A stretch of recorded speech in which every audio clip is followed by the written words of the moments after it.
Hello, this is Eye on Africa. I'm Yena Lee, and these are your headlines tonight.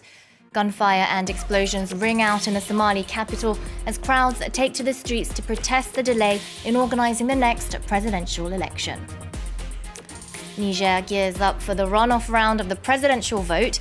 We bring you a report on one of the issues at heart for Nigerian voters, insecurity. And we take a look at Kenya's camel milk boom. Producers flaunt the health and environmental benefits of the dairy product.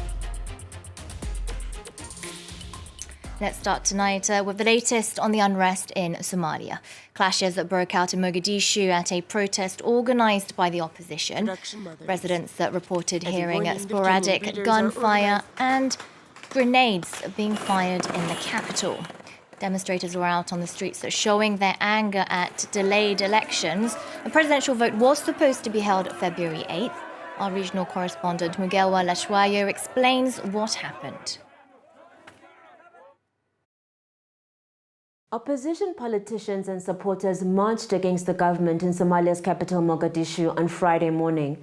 Cell phone footage showed civilians in masks waving the Somali flag moments before gunfire scattered them.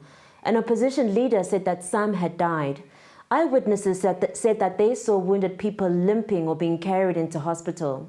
People we spoke to said that the Somali National Armed Forces clashed with opposition supporters. The government accused the opposition of starting the violence. Protesters took to the street despite a government ban on public gatherings this week due to a spike in COVID-19 cases. But the opposition said that this was an attempt by the government to stop the protest. The events today followed fighting in the city overnight, with some residents trying to flee but were stopped by government forces. The situation in the city was calm by the afternoon, and soldiers were seen patrolling parts of Mogadishu. The anti-government protest was called by opposition politicians who said that Somalia's president, Mohamed, is no longer president. His legal term ended on the 8th of February, but elections to select a new president were delayed after the opposition accused Formaggio, who is seeking a second term, of filling the electoral body with his loyalists. There have been several meetings held in Somalia between Formaggio and the opposition to try and resolve the election deadlock. Elections were meant to be held last year, but were delayed initially due to COVID. Later, they were delayed after leaders of two of Somalia's semi-autonomous states, Puntland and Jubaland, pulled out of an election agreement signed in September. The U.S. Embassy in Mogadishu tweeted earlier urging an end to all violence and reminded all parties of their commitment to immediately conclude the agreement on election implementation. The UN and Somalia said that it's deeply concerned by last night's armed clashes and the shooting today. It called for calm and restraint, saying that the clashes show that there is an urgent need for the federal government and the federal member state leaders to work together to reach a political agreement. Algerian journalist Khaled Drouerini has been freed from prison after 11 months behind bars. His lawyer, though, says that his release is provisional. Drouerini had been covering the Iraq protests when he was arrested in March 2020. Subsequently, he became a symbol of press freedom in the country. He was one of over 30 prisoners who were liberated Friday, a day after President Abdelmajid Tebboune issued pardons for pro-democracy activists. The releases come ahead of the second anniversary of the Iraq movement. Here's Drouerini speaking earlier. As a free and independent journalist, my cause is shared with all the journalists currently imprisoned and all the prisoners of conscience. We will only be free once all the prisoners are freed. Next to Niger, where voters are gearing up for Sunday's election, the presidential runoff pits the outgoing leader Mahamadou Issoufou's right-hand man, Mohamed Bazoum, against former President Mahamane Ousmane. Whoever wins the fight against insecurity will be a major challenge. There have been multiple jihadist attacks in Niger recently. Just last month, 100 people were killed in the Tillaberi region. Khalidousi and Bangali Toure report. At the large market in Niamey, the capital of Niger, the second round of the presidential election taking place on February 21st is all anyone can talk about. One subject that keeps coming up, insecurity. Just days before the vote, residents are worried about the future of. If insecurity continues to increase, we'll all leave the country. We pray to God the government will deploy the military to protect the population. After the west of the country fell victim to jihadist attacks last January, polling stations stayed shut for the first round. Musa Aksar, a security specialist, is concerned about the 300,000 internally displaced people being able to vote. As you know, these voters are not going to go to the polling stations, even though the government has said that it has secured the whole area, where there's a lot of insecurity. We're waiting to see if voters are going to go to these areas, which are very difficult to access, even for observers and journalists. Of the Independent National Electoral Commission confirms there were difficulties in the first round, but doesn't want to spread panic. We are very aware of the insecurity, but we are organizing ourselves with the general staff of the INEC together with the different bodies of the security forces to ensure maximum security. We organize special offices for the displaced people. The vote of IDPs was hardly mentioned by the presidential candidates on their campaign trail, which ends this Friday. Time now for a quick look at other news stories making the headlines across the region. Nigeria's government says it's in contact with the Kagara kidnappers. Security forces have reportedly found their location. Local authorities sent an imam into the forest to negotiate with them. Armed men abducted 42 people, including 27 children, from a school on Wednesday. One pupil was killed in that assault. In Ethiopia, the Tigray People's Liberation Front has laid out its conditions to joining peace talks with the government. Among the 8 prerequisites, unimpeded access for humanitarian aid. Federal forces and the TPLF have been locked in a violent conflict since November 2020.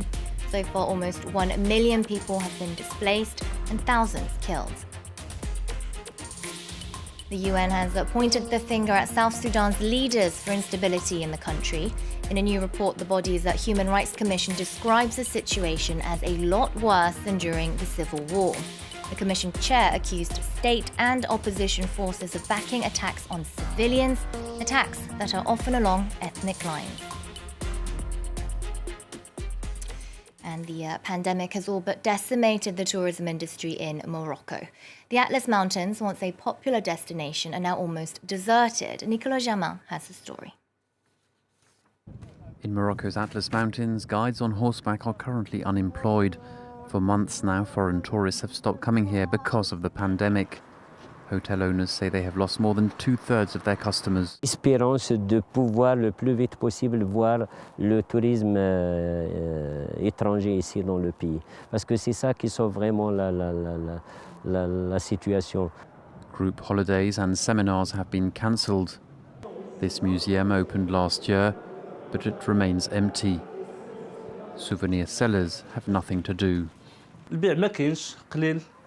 حتى الزوار اللي غادي يجيو غادي يدخل اللي راه يعرف شنو عندنا في المحلات ما كاينش اللي تيجيو تياخذ فكره عندنا ولا سميتو تيجي هو خصو ياخذ تصويرات ويمشي بحاله ما تيضربوش دور عندنا لهنا المحلات ولا.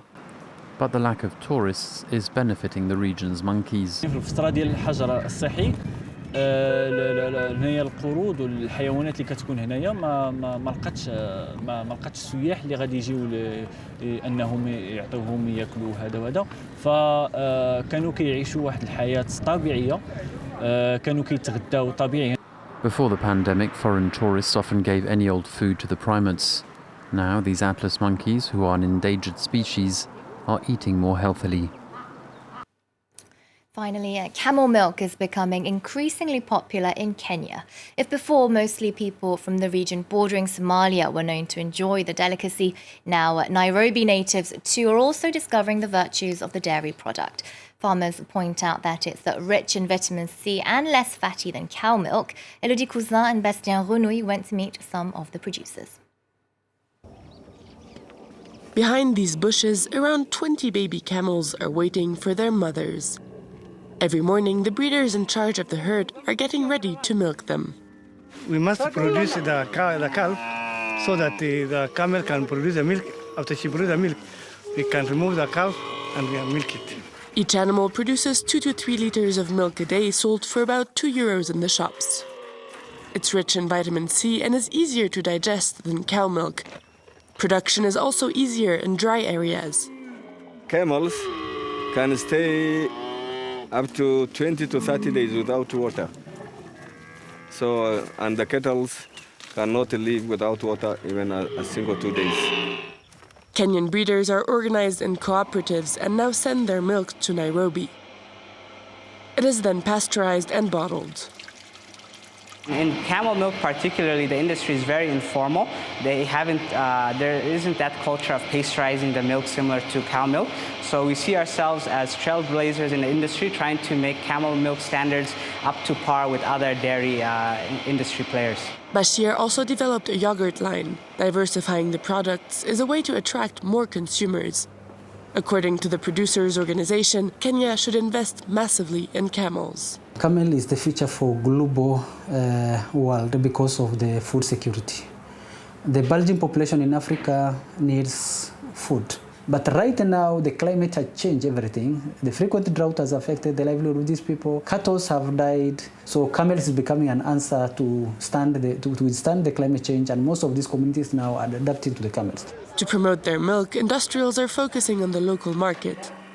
This restaurant belongs to Bashir's family and now serves camel chinos. One day, they hope to take over the international market, where the financial potential is estimated at around €30 million. That's it from the Iron Africa team. Monty Francis is up next for more international news.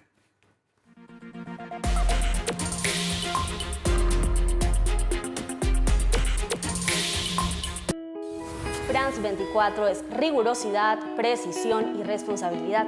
Somos una familia comprometida con el periodismo y la verdad. C'est une des seules chaînes d'infos où on nous laisse jouer en plateau avec des Legos, avec des robots, avec tout un tas d'objets. We take a return ticket to revisit some of the key people and places of the last 50 years of world television news. على فرانس 24 يمكننا أن نحاور أصحاب القرار من العالم في كل الميادين ولدينا المساحة لكشف ثنايا مسيرتهم. Aquí en France 24 tenemos a varias personas de distintos países, algo que es un reflejo de cómo es Latinoamérica, con culturas muy distintas.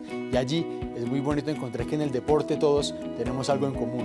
Les femmes, elles sont souvent victimes de l'actualité internationale, mais ce sont aussi des actrices majeures de la géopolitique. Et d'ailleurs, on en parle dans France 24. Liberté, égalité, actualité.